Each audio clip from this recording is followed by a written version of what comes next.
ഫാസില റിയാസ് എന്ന യൂട്യൂബ് ചാനലിലേക്ക് എല്ലാ കൂട്ടുകാർക്കും സ്വാഗതം. അപ്പോൾ എന്താണ് മുത്തുമണീസ് വിശേഷം? എല്ലാവർക്കും സുഖമാണെന്ന് കരുതുന്നു. അപ്പോൾ എനിക്കും കുട്ടികൾക്കും റിയാസ്ക്കൊക്കെ സുഖമാണ് കേട്ടോ, അൽഹംദുലില്ലാ. അങ്ങനെ പോകുന്നുണ്ട്.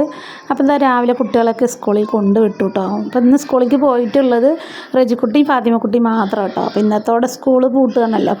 ഇനി 10 ദിവസം കഴിഞ്ഞിട്ടല്ലേ തുറക്കുള്ളൂ. എൻ്റെ അമ്മേ, 10 ദിവസം യഥാർത്ഥത്തിന് പോകും കേട്ടോ. അത് പ്രശ്നമൊന്നുമില്ല. എന്നാലും 10 ദിവസം പിന്നെ മേക്കണമെങ്കിൽ കുറച്ച് പണിയാണ്. അപ്പോൾ ഇതാ നമ്മൾ രാവിലെ ഇഡ്ഡലി ആയിട്ട് ഉണ്ടാക്കി. അപ്പോൾ അതൊക്കെ കഴിച്ച് അവനെ ഞാൻ കൊണ്ടുവിട്ട് പിന്നെ വന്ന ശേഷം കേട്ടോ അരിയൊക്കെ ഇടാൻ നിൽക്കുന്നത്. അപ്പോൾ നമ്മുടെ ചോറിനുള്ള വെള്ളം നല്ല തിളച്ചപ്പോൾ അരി ഇട്ട് കൊടുത്തിട്ടുണ്ട്. പിന്നെ ഫ്രിഡ്ജ് ഒന്നുമില്ല കേട്ടോ, ഫ്രിഡ്ജിലൊന്നുമില്ല. റിയാസ്ഖാൻ്റെ അമ്മ തന്ന ഫ്രിഡ്ജാണ്, അതിലൊന്നുമില്ല കേട്ടോ, കാര്യമായിട്ടൊന്നുമില്ല. അപ്പോൾ ഓഫാക്കി ഇട്ടിരിക്കുകയാണ്. ഇത് കുട്ടികൾ വെച്ച് കഴിഞ്ഞാൽ ഓണാക്കി കഴിഞ്ഞാൽ കുട്ടികൾ വെറുതെ തണുത്ത വെള്ളം ഐസൊക്കെ കുടിക്കണോണ്ടേ ഇപ്പോൾ എല്ലാവിടെയും പനിയും ചുമയൊക്കെ അല്ലേ. അപ്പോൾ അതുകൊണ്ട് തന്നെ ഞാൻ ഓഫാക്കിയിട്ട് കേട്ടോ. പച്ചക്കറികൾ പുറത്ത് തന്നെ വെക്കണം. അത്യാവശ്യം കുറച്ച് വാങ്ങിയിട്ട് പുറത്തിങ്ങനെ വെക്കും. പിന്നെ ഞാനിതാ ഇന്ന് സ്പെഷ്യലൊന്നുമില്ല കേട്ടോ. ചെറുങ്ങനെ ഒരു ചെറുപയർ കറിയും ചെറുപയർ നമ്മളിങ്ങനെ പച്ചമുളകും മഞ്ഞൾപ്പൊടിയൊക്കെ ഇട്ട് കീറിയിട്ടിട്ട് ഇങ്ങനെ വേവിച്ചിട്ടൊന്ന് താളിച്ചെടുക്കുക കേട്ടോ. അപ്പോൾ ഇങ്ങനെ വെക്കുമ്പോൾ നല്ല ഇഷ്ടമാണ്. പരിപ്പ് കറി പോലെ തന്നെ കേട്ടോ. ചെറുപയറും എപ്പോഴും ഇടയ്ക്കിലൊക്കെ വെച്ചാൽ നല്ല ഇഷ്ടമാണ് കേട്ടോ. കുറേ അതിനെ വെച്ചിട്ട് അപ്പോൾ ഇന്ന് വെച്ചപ്പോൾ നല്ല ഇഷ്ടം. ഞാൻ ഇത്തിരി വെച്ചപ്പോൾ നല്ല ഇഷ്ടപ്പെട്ടു കേട്ടോ. അപ്പോൾ ഇന്ന് ബാക്കിയുള്ള ചെറുപയറിൽ വെക്കാമെന്ന് വിചാരിച്ചു. പിന്നെ കാര്യമായിട്ട് സ്പെഷ്യലൊന്നുമില്ല. അപ്പോൾ ഇന്ന് ചോറും ചെറുപയറുമാണ് കേട്ടോ. ചെറുപയർ പറയുമ്പോൾ നമ്മൾ സ്കൂളിൽ പഠിക്കുന്ന കാലത്ത് ഓർമ്മ വരും കേട്ടോ. സ്കൂളിൽ പഠിക്കുന്ന കാലത്ത് ചെറുപയർ ഉപ്പേരിയും കഞ്ഞി ഒക്കെ ആയിരിക്കുമല്ലോ. അപ്പോൾ എന്തായാലും നമ്മളത് വന്ന വഴി മറക്കാൻ പാടില്ലല്ലോ. അപ്പോൾ അതാ നമ്മുടെ ചോറ് തിളച്ചിട്ടുണ്ട് കേട്ടോ. വേകുന്ന അരി ആയതുകൊണ്ട് ഞാൻ റൈസ് കുക്കറിൽ ഇറക്കി വെക്കണില്ല. അപ്പോൾ അതിൽ തന്നെ ഇങ്ങനെ തിളച്ച ശേഷം ഓഫാക്കിയിടും കേട്ടോ. അപ്പോൾ അതൊന്നിങ്ങനെ ഇരുന്ന് വെന്തോളും. പിന്നെ തുണികൾ കുറച്ച് വാഷിംഗ് മെഷീനിൽ തിരുമ്പായിട്ടുണ്ട് കേട്ടോ. അപ്പോൾ ഇന്നലെ തിരുമ്പിയിട്ട തുണികളൊക്കെ ഒന്ന് ഉണങ്ങിയിട്ടുണ്ട്. അപ്പോൾ അതൊന്നും എടുക്കാൻ വന്നപ്പോൾ ചൂലും എടുത്താട്ടോ, ഒന്ന് അടിച്ചു വിടാമെന്ന് വിചാരിച്ചിട്ട്. സിറ്റൗട്ട് പിന്നെ ഡെയിലി അടിച്ച് തുടക്കണോണ്ട് കാര്യമായിട്ട് ചളിയും പൊടിയൊന്നും ഉണ്ടാവില്ല. എന്നാലും ഒരു പൊടി ഉള്ള പോലെ തോന്നിയപ്പോൾ ഞാൻ ജസ്റ്റ് ഒന്ന് അടിച്ചു വിട്ടാം കേട്ടോ. ഇനി തുണികളൊക്കെ മടക്കാനുണ്ട് കേട്ടോ. അവിടെ ഇവിടെയൊക്കെ ആയിട്ട് തുണികളുണ്ട്. അപ്പോൾ അതൊക്കെ ഒന്ന് ഒരു സമയം കിട്ടുമ്പോൾ അങ്ങനെ എടുത്തൊന്ന് മടക്കും. പിന്നെ അടിച്ചു വാരി തുടക്കണം കേട്ടോ. അപ്പോൾ ഒന്നരാടം അടിച്ചു വാരി തുടക്കണോണ്ട് വലിയ ചളിയൊന്നും ഉണ്ടാവില്ല. എന്നാലും ഈ പൊടി കാറ്റത്ത് സിറ്റൗട്ടിൽ നിന്ന് വരുന്ന പൊടിയും ഒക്കെ ഉണ്ടാവും കേട്ടോ.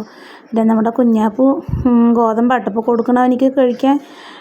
റേഷൻ കടയിൽ നിന്ന് കിട്ടുന്ന ഗോതമ്പ് കിട്ടുമ്പോൾ അതിന് ഇത്തിരി ഞാൻ അവനിക്ക് എടുത്ത് കൊടുക്കും. അപ്പോൾ അത് ഇങ്ങനെ കൊത്തിപ്പെറുക്കി ഇങ്ങനെ ഇരിക്കും കേട്ടോ. തക്കാളി ക്യാരറ്റ് ഇതൊന്നും കൊടുത്താൽ അങ്ങനെ തിന്നണമില്ല. ചെറുതായിട്ട് ആദ്യത്തെ പോലെ പാലും കുടിക്കണില്ല കേട്ടോ. ഭയങ്കര ക്ഷീണിച്ചു അവൻ, ഒന്നും കഴിക്കാണ്ട്. എന്താ പറ്റിയെന്നറിയില്ല എനിക്ക്. ഭയങ്കര എന്താ പറയുക, ഒന്നും കഴിക്കണമില്ല. അങ്ങനെ ഇതാ നമ്മൾ ഇനിയല്ല അവിടെ ഒന്ന് അടിച്ചു വിടണം കേട്ടോ. അപ്പോൾ റൂമിൽ പിന്നെ കഴിക്കാൻ കൊണ്ടുവന്ന തിന്നതിൻ്റെ കവർ അങ്ങനെ ഇട്ടിട്ട് നല്ല പൊടിയും പൊട്ടൊക്കെ ഉണ്ടാവും കേട്ടോ. അപ്പോൾ അതൊക്കെ ഒന്ന് തട്ടിക്കൊട്ടിയിട്ട് ഒന്ന് അടിച്ചു വിട്ട് ഒന്ന് തുടക്കാമെന്ന് വിചാരിച്ചു. അപ്പോൾ ഇതാ റൂമൊക്കെ ഒന്ന് ക്ലീൻ ചെയ്യുക കേട്ടോ. പിന്നെ ബെഡിൻ്റെ കവർ മുകളിൽ കയറിയിട്ട് എലാസ്റ്റിക്കിൻ്റെ കവറായതുകൊണ്ട് മുകളിൽ ഇങ്ങനെ കയറാൻ മടിച്ച കാരണം ഞാൻ വെറുതെ ഒന്ന് ജസ്റ്റ് ഇങ്ങനെ ഇട്ടതാണ് കേട്ടോ. പിന്നെ ഒന്ന് അടിച്ചു വിടുകയാണ്. അപ്പം നമ്മൾ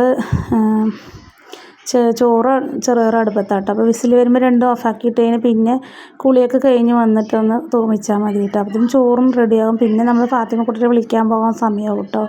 സമയം എത്ര പെട്ടെന്നാണ് പോണത്. വേഗം പോയി. ഇപ്പോൾ 10 ദിവസം പൂട്ടിയാലും വേഗം ഒരാഴ്ച കൊണ്ട് പൂട്ടി തുറക്കുകയും ചെയ്യും. പിന്നെ ഓണമല്ലേ, അങ്ങനെ ഓണമായി. പിന്നെ സ്കൂളിൽ ഓരോരുത്തരുടെ ഓണപ്പരിപാടിയൊക്കെ കഴിഞ്ഞു കേട്ടോ. പാത്തക്കുട്ടിൻ്റെ കഴിഞ്ഞു, റജിക്കുട്ടിൻ്റെ ഇന്നാണ് കേട്ടോ. റഹീസ് ഇന്ന് പോയിട്ടില്ല കേട്ടോ സ്കൂളിലേക്ക്. അവനിക്ക് മുണ്ടും ഷർട്ടൊക്കെ കൊടുക്കണം എന്ന് പറഞ്ഞത്ര ടീച്ചർ. അപ്പോൾ അത് മാനക്കടായിട്ട് അവൻ പോയിട്ടില്ല കേട്ടോ. അവനിക്ക് വലിയ മാനക്കടാണ് മുണ്ടൊക്കെ കൊടുക്കാൻ. ഞാൻ പറഞ്ഞില്ലേ, അവൻ ഒരുപാട് മേക്കപ്പൊന്നും ഇല്ലാത്ത ആളാണ്. എന്നാലും ജസ്റ്റ് നമ്മൾ ഡ്രസ്സ് ഇടുന്നതിന് എന്താണ് അതും ഇടില്ല അവൻ. അങ്ങനെ അവന് സിമ്പിളായിട്ട് ബനിയൻ ട്രൗസർ മാത്രമേ ഇടുള്ളൂ കേട്ടോ. അങ്ങനത്തെ ഒരാളാണ്. എവിടെയും പോകുമ്പോൾ ഒന്നിങ്ങനെ പാൻറ്റും ഷർട്ടൊക്കെ കൊടുത്താൽ ഇട്ടെന്നായി. പിന്നെ ഇത് അടുക്കളയും റൂമും ഹാളും ഒക്കെ അടിച്ചിട്ടുണ്ട് കേട്ടോ. ഞാൻ ഇനിയൊക്കെ അടിച്ചൊന്ന് വാരി കൂട്ടി പിന്നെ തുടച്ചെടുക്കണം. അങ്ങനെ ഇതാ നമ്മുടെ അടിക്കലും തുടക്കലൊക്കെ ഏകദേശം കഴിഞ്ഞ് ഇനി ഒന്ന് കുളിച്ച് വന്നു കഴിഞ്ഞാൽ പിന്നെ ഇന്ന് വെള്ളിയാഴ്ചയല്ലേ. അപ്പോൾ ഒന്നൊരു യാസീനൊക്കെ ഓതിയിട്ട് പിന്നെ അപ്പത്തിന് ഫാത്തിമക്കുട്ടിനെ വിളിക്കാൻ പോകും സമയമാവും കേട്ടോ. അങ്ങനെ അടിക്കലും തുടക്കലൊക്കെ കഴിഞ്ഞിട്ടുണ്ട്. പിന്നെ ഞാൻ പോയി കുളിച്ച് വന്ന് ഒരു യാസീനൊക്കെ ഓതിയിട്ടോ. 2-3 യാസീനൊക്കെ ഓതി ഇതുമായിരുന്നു. അങ്ങനെ ഇതാ പിന്നെ അപ്പത്തിനും നമ്മുടെ ചോറ് വാർക്കാനായിട്ടുണ്ട്. അപ്പോൾ ഒന്നും കൂടി വേകാനുണ്ട് കേട്ടോ. അപ്പോൾ ഞാനതൊന്നും കൂടി വേകട്ടെ എന്ന് വിചാരിച്ചു. പിന്നെ നമ്മുടെ ചെറുപയർ അത്യാവശ്യം വെന്ത് വന്നിട്ടുണ്ട് കേട്ടോ. അപ്പോൾ ഞാൻ അതൊന്ന് കടുക് പൊട്ടിച്ച് താളിക്കണം. അപ്പോൾ എൻ്റെ അടുത്ത് വറ്റൽമുളക് ഇല്ല കേട്ടോ. വറ്റൽമുളക് ഉണ്ടെങ്കിൽ അതും കൂടി ഇട്ടാൽ നന്നായിരിക്കും. ഞാൻ വെറുതെ കറിവേപ്പില എത്തണില്ല വലിക്കാൻ, അതുകൊണ്ട് അതും ഇട്ടില്ല കേട്ടോ. വെറുതെ കടുക് പൊട്ടിച്ചിട്ട് നമ്മുടെ ചെറുപയർ ഇങ്ങനെ താളിച്ച് അതിൽ കൊയ്ക്കുകയാണ് കേട്ടോ. ചിലവർ ഉള്ളിയൊക്കെ ഇടും. ഞാനിപ്പോൾ അതൊന്നും ഇടാൻ നേരമില്ല കേട്ടോ. അപ്പോൾ വേഗം അവളെ വിളിക്കാൻ പോകാൻ സമയമാകുമ്പോഴത്തേനും റെഡിയാക്കി എടുക്കുകയാണ്. പിന്നെ കുറച്ച് മുരിങ്ങ കിട്ടിയ പൊട്ടിച്ച് കഞ്ഞിവെള്ളത്തിൽ വെക്കണം എന്ന് വിചാരിക്കുന്നുണ്ട് കേട്ടോ. അപ്പോൾ നമ്മൾ ഫാത്തിമക്കുട്ടനെ വിളിച്ച് വന്നിട്ട് വേണം അത് വെക്കാൻ. അപ്പോൾ ഇടയ്ക്ക് 2 മുരിങ്ങയൊക്കെ പൊട്ടിച്ച് ഞാൻ കഞ്ഞിൻ്റെ വെള്ളത്തിൽ വെക്കും കേട്ടോ. നന്നായിട്ടുണ്ടാവും, ഹെൽത്തിയും അല്ലേ. അപ്പോൾ അങ്ങനെ ഇതാ നമ്മുടെ ചെറുപയറിൽ വെള്ളം അധികമായി വിചാരിക്കണ്ട കേട്ടോ. അത് വറ്റുമ്പോൾ നന്നായിരിക്കും കേട്ടോ. പിന്നെ കുറച്ച് പാത്രങ്ങളൊക്കെ ഉണ്ടായിരുന്നു കഴുകാൻ. അപ്പോൾ അതൊക്കെ ഒന്ന് രാവിലെ കടിയും ചായയും കഴിച്ചതിൻ്റെ കേട്ടോ. പിന്നെ അതൊക്കെ ഒന്ന് കഴുകി മുറി വെച്ച് പിന്നെ ഇതാ ചെറുപയറും നമ്മൾ വറ്റി വന്നിട്ടുണ്ട് കേട്ടോ. പിന്നെ അടുക്കള പണി അത്യാവശ്യം കഴിഞ്ഞു. ഇനി പോയി വന്നിട്ട് മുരിങ്ങ ഒന്ന് പൊട്ടിച്ച് കഞ്ഞിൻ്റെ വെള്ളത്തിൽ വെക്കണം. ഇന്നത്തെ നമ്മുടെ സ്പെഷ്യൽ പറയുന്നത് അതൊക്കെ തന്നെ കേട്ടോ. ആഡംബരങ്ങളൊന്നും ഇല്ലാത്ത നമ്മുടെ ഒരു ഫാമിലിയാണ്. അന്നങ്ങനെ പോവും. പിന്നെ ഓണത്തിന് ചില റേസ് ഫുഡിൻ്റെ സ്കൂളിൽ അന്നൊക്കെ നല്ല ഗംഭീര പരിപാടിയായിരുന്നു കേട്ടോ. പിന്നെ ഇന്നിപ്പോൾ അത്ര പരിപാടിയൊന്നുമില്ല. കുട്ടികളുടെ മാത്രം ചെറിയൊരു ഇതും പിന്നെ അവർക്കുള്ള സദ്യയും അങ്ങനെ. അപ്പോൾ റജിക്കുട്ടി മാത്രമേ പോയിട്ടുള്ളൂ. പിന്നെ ഫാത്തിമാക്ക് കഴിഞ്ഞല്ലോ. അതാ നമ്മുടെ ചെറുപയർ വറ്റി വന്നിട്ടുണ്ട് കേട്ടോ. അപ്പോൾ ഈ ഒരു ലെവൽ മതി. പിന്നെ അങ്ങനെ ഇത് ചോറിൻ്റെ കൂടെ കഴിക്കാൻ നല്ല രസമായിരിക്കും. പൊഞ്ചരിച്ചോറും ചെറുപയറും നന്നായിട്ടുണ്ടാവും കേട്ടോ. പിന്നെ മുരിങ്ങ കഞ്ഞിൻ്റെ വെള്ളത്തിൽ വെച്ചതും. അപ്പോൾ അതും റെഡി ആയിട്ടുണ്ട് കേട്ടോ. അപ്പോൾ ഇതാ ചോറും വെന്തിട്ടുണ്ട്. അപ്പോൾ ചോറും ഒന്ന് വാറ്റിയെടുക്കുകയാണ് കേട്ടോ. പിന്നെ അങ്ങനെ ഇതാ നമ്മുടെ ചോറ് നല്ല ചൂടുണ്ട് കേട്ടോ. അതിന്നിങ്ങനെ എടുത്തിടുമ്പോൾ കുറേ നേരമാവും. നന്നായി കൗത്താനും പറ്റില്ല കേട്ടോ. കൈ പൊള്ളിയാലോ എന്ന് മേടിച്ചിട്ട് പിന്നെ ഞാൻ അടിയായപ്പോൾ അങ്ങനെ ഒഴിച്ചു കൊടുത്തു. അങ്ങനെ ഇതാ പിന്നെ അതിന് റിയാസ്ക്ക് ഫോൺ വിളിച്ചിട്ടുണ്ടായിരുന്നു കേട്ടോ. ഒരുങ്ങി നിൽക്ക്, നേരത്തെ കൊണ്ടുവിടാം, സ്കൂൾ ട്രിപ്പുണ്ട്, ഫാത്തിമക്കുട്ടിനെ വിളിച്ചിട്ട് വരുമ്പോൾ കുറച്ച് നേരമാവും എന്നൊക്കെ പറഞ്ഞിട്ട് പിന്നെ ഞാൻ പണിയൊക്കെ കഴിഞ്ഞിട്ട് കുറച്ച് നേരം അങ്ങനെ ഇരുന്നു കേട്ടോ. പിന്നെ തുണി ഉണ്ടായിരുന്നു ഉണങ്ങാനിടാൻ. വാഷിംഗ് മെഷീനിൽ ഒന്ന് പിഴിഞ്ഞെടുത്തിട്ട് ഉണങ്ങാനും ഇടണം. അപ്പോൾ ഇത്തിരി റെസ്റ്റ് ഇരുന്നിട്ട് ചെയ്യാമെന്ന് വിചാരിച്ചിട്ട് അപ്പോഴാണ് എൻ്റെ ഇടയിൽ ഫോൺ ചെയ്തത്. റെഡിയായോ കഴിച്ചോ ചോദിച്ചിട്ട്. അപ്പോൾ ഞാൻ പറഞ്ഞില്ല, കഴിച്ചിട്ടില്ല, നിങ്ങൾ വരി നമുക്ക് പോകാമെന്ന് പറഞ്ഞു. അങ്ങനെ ഫാത്തിമക്കുട്ടിൻ്റെ സ്കൂളിൽ കുറേ നേരം പോയിരുന്നു കേട്ടോ. കുറേ നേരം പോയിരുന്നു. ഞാനിവിടുന്ന് ഒരു 1:20 പോയിട്ടുണ്ടായിരുന്നു. പിന്നെ റിയാസ്ക്ക് വരുമ്പോൾ 3 മണിയായി കേട്ടോ. അങ്ങനെ ഇതാ അവിടുത്തെ അമ്മമ്മേൻ്റെ കൂടെ കുറേ നേരം ഇരുന്ന് വർത്താനം പറഞ്ഞപ്പോൾ നേരം പോയത് അറിഞ്ഞില്ല. എന്തായാലും ഇന്ന് പോയത് നന്നായി കേട്ടോ. അല്ലെങ്കിൽ അവനൊന്നും കാണാൻ പറ്റില്ല. ഇനി 10 ദിവസം കഴിഞ്ഞിട്ടല്ലേ കാണാൻ പറ്റുള്ളൂ.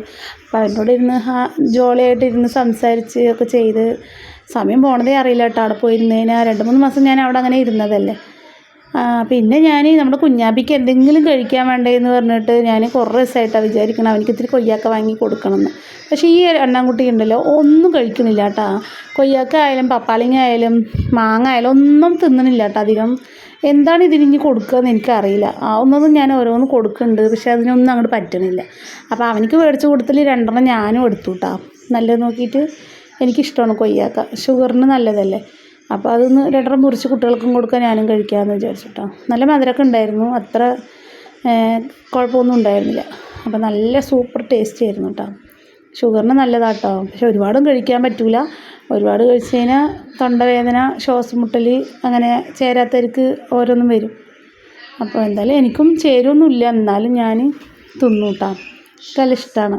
പച്ചയാണ് നമ്മൾ ആദ്യം ഇരുന്ന മേപ്പറം ഇരുന്ന് വീട്ടിൽ നിറയെ കൊയ്യാക്ക ഉണ്ടായിരുന്നു കേട്ടോ. പക്ഷെ അങ്ങനെ എന്നാലും അവിടെ നിന്ന് വലിച്ച് കഴിച്ചിട്ടൊന്നുമില്ല. നല്ല പഴുക്കുമ്പോൾ ഓരോന്ന് കിട്ടുമ്പോൾ ഇങ്ങനെ കഴിക്കും. കുറേ കേട്ടോ വിചാരിക്കണം. അപ്പോൾ കുഞ്ഞാപ്പുള്ളവരെ നമുക്കിങ്ങനെ കിട്ടുകയാണ്, അല്ലെങ്കിൽ റിയാസ്ക്ക് മേടിച്ച് തരില്ല വെയ്യായി വരും പറഞ്ഞിട്ട്. അതേപോലെ ആപ്പിൾ കഴിച്ചാലും ചേരില്ല. തണുപ്പ് സമയത്ത് ഏത് ഫ്രൂട്ട്സ് കഴിച്ചാലും എനിക്ക് ചേരില്ല കേട്ടോ. പിന്നെ ഒരു ഇതിൽ തിന്ന് തന്നെ എന്താ പൂതിയാകുമ്പോൾ നമുക്ക് പൂതി വരുമ്പോൾ ഇങ്ങനെ കഴിക്കുക എന്നല്ലാണ്ട്. പിന്നെ കുഞ്ഞാപ്പുള്ളവരെ 2 എക്സ്ട്രാ ഞാൻ മേടിച്ചാട്ടോ. പിന്നെ കുട്ടികൾക്കും റിയാസ്ക്കാർക്കും എല്ലാവർക്കും കൊടുത്തു. ഓരോന്ന് കൊടുത്തു കേട്ടോ. അങ്ങനെ മുറിച്ച് കൊടുത്തു. കുഞ്ഞാപ്പൂവിന് കൊടുത്തപ്പോൾ കുഞ്ഞാപ്പൂ ആദ്യം ഒന്ന് മണത്ത് നോക്കാൻ വന്നു. പിന്നെ അവൻ ഇങ്ങനെ ചുരണ്ടി ഇരിക്കണ കണ്ടു കേട്ടോ. കഴിക്കുമോയെന്ന് അറിയില്ല. അപ്പോൾ അവനിക്ക് വേണ്ടി 2 എക്സ്ട്രാ പഴുത്തത് അവർ തന്നിട്ടുണ്ടായിരുന്നു, 2-3. ഒന്നിൽ പുഴുണ്ട് കേട്ടോ. അപ്പോൾ അവൻ പുഴു തിന്നോളും വിചാരിച്ച് അങ്ങനെ വെച്ച് കൊടുത്തിട്ടുണ്ട്. മുറിച്ചൊന്നുമില്ല, അങ്ങനെ അവൻ്റെ അടുത്തിങ്ങനെ വെച്ച് കൊടുത്തു. കുറച്ചൊക്കെ ഇങ്ങനെ വന്ന് ചുരണ്ടി ഇങ്ങനെ നിൽക്കുന്നുണ്ട് മൂപ്പര്. പിന്നെ ഇനി വിശക്കുമ്പോൾ അങ്ങനെ തിന്നോളും. അപ്പം ഞാൻ മുറിക്കാനൊന്നും നിന്നില്ല. അങ്ങനെ ഞാനപ്പോൾ നല്ല കയറ്റുന്നുണ്ട് കേട്ടോ. ചോറ് ഉച്ചക്ക് കഴിച്ചിട്ടില്ല. വന്നിട്ട് കഴിക്കാമെന്ന് പറഞ്ഞിട്ട് അങ്ങനെ ഫാത്തിമക്കുട്ടനെ വിളിക്കാൻ വേണ്ടി വന്നതാണ് കേട്ടോ. പിന്നെ അവിടെ നിന്ന് അങ്ങനെ റിയാസ് ഖാൻ്റെ ഉമ്മാൻ്റെ അടുത്തൊക്കെ പോയിട്ട് വരുമ്പോൾ കുറച്ച് മുരിങ്ങ അവിടെ ഉണ്ടായിരുന്നു കേട്ടോ. ഇവിടെ മുരിങ്ങ ഉണ്ടായിരുന്നില്ല. ഇവിടുത്തെ മുരിങ്ങ മുകളിലാണ്, എത്തുന്നില്ല. അപ്പോൾ അവിടുന്ന് കുറച്ച് 2 മുരിങ്ങയും പൊടിച്ചിട്ട് അങ്ങനെ വന്നതാണ്. ഉമ്മാക്ക് എന്തോ ആണെന്ന് പറഞ്ഞപ്പോൾ അതും വാങ്ങിച്ചു കൊടുത്തിട്ട് അങ്ങനെ ഇങ്ങോട്ട് വന്നു കേട്ടോ. പിന്നെ സമയത്ത് വഴിയിൽ നിന്ന് നമ്മൾ മേടിച്ച് പള്ളിക്കുളത്തുനിന്ന് അയ്യപ്പങ്കാവിൻ്റെ അവിടെ നിന്ന് മേടിച്ചാണ്. നമ്മുടെ ഇവിടെ വരുന്ന സ്ഥലങ്ങളിൽ ഓരോ പേരാണ്. നമ്മുടെ സ്ഥലങ്ങൾ തന്നെ കേട്ടോ. നമ്മൾ ഓരോ ഭാഗത്തും വാടകയ്ക്ക് ഇരുന്നതും കുഞ്ഞുനാൾ മുതൽ ഇരുന്നതും ഒക്കെയാണ് പള്ളിക്കുളം എന്ന് പറഞ്ഞ സ്ഥലത്തൊക്കെ. ഞാൻ മദ്രസ പഠിച്ചതും അവിടുത്തെ മദ്രസയിലാണ്. അപ്പോൾ നമ്മൾ വരുന്ന വഴിയിൽ നിറയെ ഈ തലവരെ പരിചയക്കാരനെ ഉള്ളൂ കേട്ടോ. അപ്പോൾ റിൻഷിമോളും റിയാസ്ക്കും ചോദിക്കും, എനിക്ക് അറിയാത്ത ആരും ഇല്ലല്ലോ ചോദിക്കും. അപ്പോൾ ഞാൻ പറഞ്ഞു, ഞങ്ങളിങ്ങനെ ഓരോ ഭാഗത്തും ഇങ്ങനെ വാടകയ്ക്ക് ഇരുന്ന് ഇങ്ങനെ വരികയില്ല, അപ്പോൾ എല്ലാവരെയും അറിയും. പിന്നെ നമ്മൾ ആരിനോടും പരിചയക്കുറവൊന്നും കാണിക്കൂല കേട്ടോ. എല്ലാവരോടും ഇങ്ങോട്ട് ചിരിച്ചാൽ എല്ലാവരോടും കണ്ട് അങ്ങോട്ടും സംസാരിക്കും, ചെറുക്കുകയൊക്കെ ചെയ്യും. അങ്ങനെ ഇതാ നമ്മളിപ്പോൾ മുരിങ്ങ പൊട്ടിക്കണം കേട്ടോ. മുരിങ്ങ പൊട്ടിച്ചിട്ട് ഇത് കഞ്ഞിൻ്റെ വെള്ളത്തിൽ വെക്കാനാണ്. അപ്പോൾ കഞ്ഞിൻ്റെ വെള്ളത്തിൽ വെളുത്തുള്ളി ഉള്ളിയൊക്കെ ഇട്ടിട്ട് ഇങ്ങനെ മൂപ്പിച്ചെടുത്തിട്ട് നമ്മൾ കഞ്ഞിവെള്ളം ഒഴിച്ചു കൊടുക്കുക. തെളി കഞ്ഞിൻ്റെ വെള്ളം ഇങ്ങനെ ഒഴിച്ചിട്ട് ഇതിങ്ങനെ ഇട്ടിട്ട് അധികം വെള്ളമില്ലാണ്ട് കുറച്ച് വെള്ളത്തിൽ വെച്ചെടുക്കുക കേട്ടോ. അങ്ങനെ വെക്കണവരുണ്ടെങ്കിൽ ഒന്ന് കമൻറ്റ് ചെയ്യണേ. അപ്പോൾ ഇതാണ് ഇന്ന് രാത്രിക്കൽക്ക് ഇത് കൂട്ടി കഴിക്കാൻ വിചാരിച്ചു കേട്ടോ. പിന്നെ അപ്പം നമ്മുടെ വീഡിയോ എല്ലാവരും ഫോളോ ചെയ്യുക. യൂട്യൂബ് ചാനലും ഫേസ്ബുക്കും ഇൻസ്റ്റാഗ്രാമും ഒക്കെ ഉണ്ട്. എല്ലാവരും ചെയ്യും, പിന്നെ ഫോളോ ചെയ്യും, പിന്നെ അതെടുത്ത് കളയും ചെയ്യും കേട്ടോ. കുറച്ച് കഴിയുമ്പോൾ അങ്ങനെ ചെയ്യുന്നവരുണ്ടെന്ന് എനിക്ക് മനസ്സിലായി. അപ്പോൾ പ്ലീസ് എല്ലാവരും ഒന്ന് ദയവ് ചെയ്ത് എല്ലാവരും ഒന്ന് ഫോളോ ചെയ്യുക കേട്ടോ. ഫേസ്ബുക്കും ഇൻസ്റ്റാഗ്രാമൊക്കെ ഫോളോവേഴ്സ് കുറവാണ്, എന്നാലും നിങ്ങൾ യൂട്യൂബിലുള്ള എല്ലാവരും പോയി ഒന്ന് ഫോളോ ചെയ്യുക കേട്ടോ. അപ്പം നമ്മുടെ വീഡിയോ ഇഷ്ടമായ ലൈക്ക് അടിക്കുക. അപ്പോൾ അത്രേ ഉള്ളൂ കേട്ടോ. അന്നത്തെ വീഡിയോ വൈൻഡപ്പ് ചെയ്യാണ്.